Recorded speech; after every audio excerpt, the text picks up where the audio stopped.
हमारी संस्कृति, हमारी आस्था, हमारी सदा रहे हमारे साथ। सब्सक्राइब करें त्रिशूल यूट्यूब चैनल। गीता, भागवत गीता, महाभारत की युद्ध भूमि कुरुक्षेत्र के मैदान में श्री कृष्ण ने अर्जुन को जो गीता का उपदेश दिया वो आज पूरी मानव जाति के लिए अमृत है। इसमें कही गई सारी बातें पुरानी हैं, लेकिन आज इस बातों को हमारे जीवन में जोड़कर देखिए तो इसमें हमारी हर समस्या का समाधान मिलता है। श्री कृष्ण ने अर्जुन को सिखाया कि हर व्यक्ति अपने स्वधर्म का पालन करना चाहिए, भले ही वह कितना भी कठिन क्यों न हो। स्वधर्म का तात्पर्य है कि व्यक्ति अपने विशेष गुण, पेशा और स्थिति के अनुसार अपने कर्तव्यों का निर्वहन करे। स्वधर्म का पालन करने से व्यक्ति मोक्ष प्राप्त कर सकता है, क्योंकि यह उसकी आत्मा की सही दिशा को पहचानने और उस चलने में मदद करता है। मान लीजिए एक योद्धा या सेनापति है जिसका धर्म है युद्ध में शौर्य और साहस दिखाना।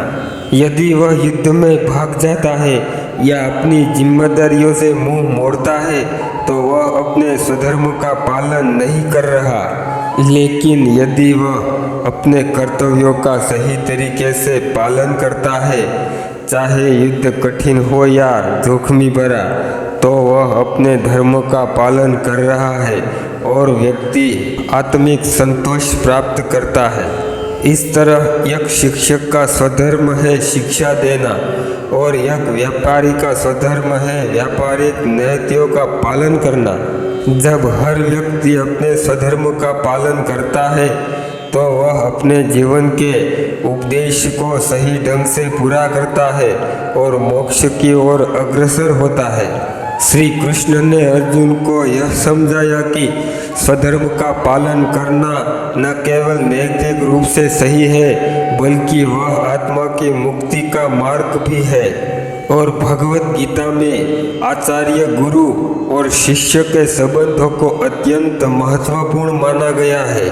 श्री कृष्ण ने अर्जुन को सिखाया कि गुरु का ज्ञान और उपदेश शिष्य के लिए मार्गदर्शक का अस्त्र होते हैं। एक सच्चे गुरु का ज्ञान और आशीर्वाद शिष्य को सही मार्ग पर ले जाता है और उसकी आत्मिक उन्नति में सहायता होता है। मान लीजिए एक शिष्य कठिन परिस्थितियों का सामना कर रहा है और जीवन के उद्देश्य को समझने में असमर्थ है। वह अपने गुरु से मार्गदर्शन और शिक्षा प्राप्त करता है। गुरु जो अपने ज्ञान और अनुभव से परिपूर्ण है, शिष्य को सच्चे मार्ग पर चलने के लिए उपदेश देता है और उसके प्रश्नों का समाधान करता है।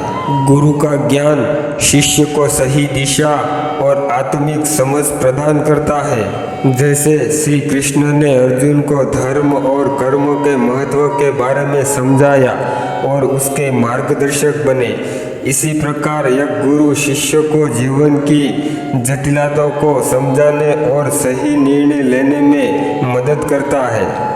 इस प्रकार गुरु और शिष्य के बीच का संबंध ज्ञान, आस्था और मार्गदर्शक पर आधारित होता है, जो शिष्य को उसकी आत्मिक यात्रा में महत्वपूर्ण सहायता प्रदान करता है।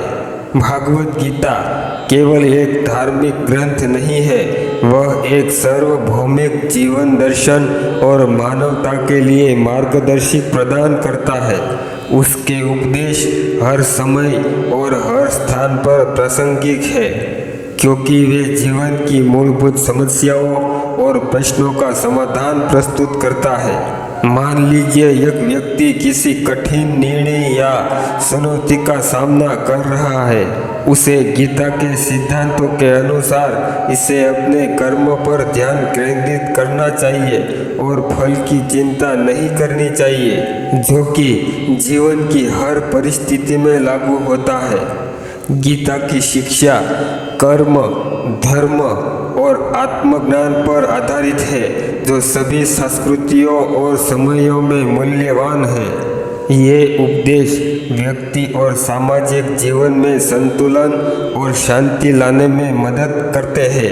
इसलिए भागवत गीता का वैश्विक महत्व उसके सार्वभौमिक ज्ञान और जीवन की गहरी समझ में निहित है। इस प्रकार भागवत गीता जीवन में विभिन्न पहलू जैसे कर्म, भक्ति, ज्ञान और संसार की वास्तविकता को समझने का एक गहरा और व्यापक मार्गदर्शन प्रदान करती है। यह ग्रंथ में न केवल धार्मिक शिक्षाओं का संग्रह है, बल्कि यह जीवन के सार्थक उपदेश और आत्मा की मुक्ति की दिशा भी प्रदान करता है। भगवान श्री कृष्ण की कही गई हुई बातें का हम जरा सा भी अनुग्रहण चाहे करते हैं तो हम जीवन में बहुत कुछ पा सकते हैं। आशा करते हैं आपको यह बातें अच्छी लगी होगी और आप सभी को हमारा जय श्री कृष्ण।